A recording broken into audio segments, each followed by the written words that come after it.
Particular road शालम market के करीब मौजूद एक डेंटिस्ट का क्लिनिक और उसके साथ ही एक कोल्ड ड्रिंक कॉर्नर।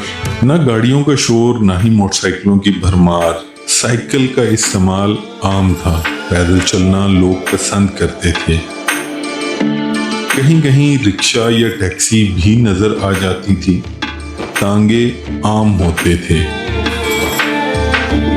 इंसान बीते दिनों को कभी भूल नहीं पाता और आखिरी दम तक याद रखता है। जब हम पीछे मुड़कर अपने बचपन को देखें, जहां से हमने अपनी जिंदगी का ये सफर शुरू किया था, आज उसके मंजर कितने बदल चुके हैं। कितने लोग हमारे साथ कभी शरीके सफर थे मगर आज इस सफर में शामिल नहीं है।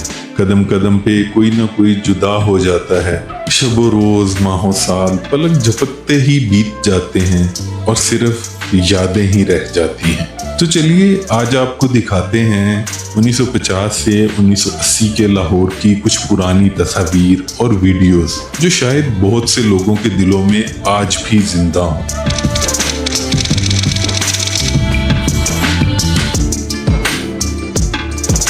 ये है 1952 का दिल्ली गेट लाहौर, जहां पर उस वक्त भी रश होता था मगर ट्रैफिक का शोर नहीं।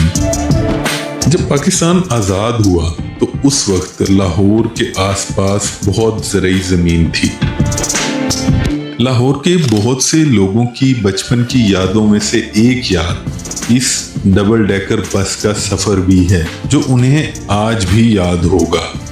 ये है लाहौर ओमनी बस सर्विस। इस डबल डेकर बस का आगाज 2 सितंबर 1951 को हुआ था।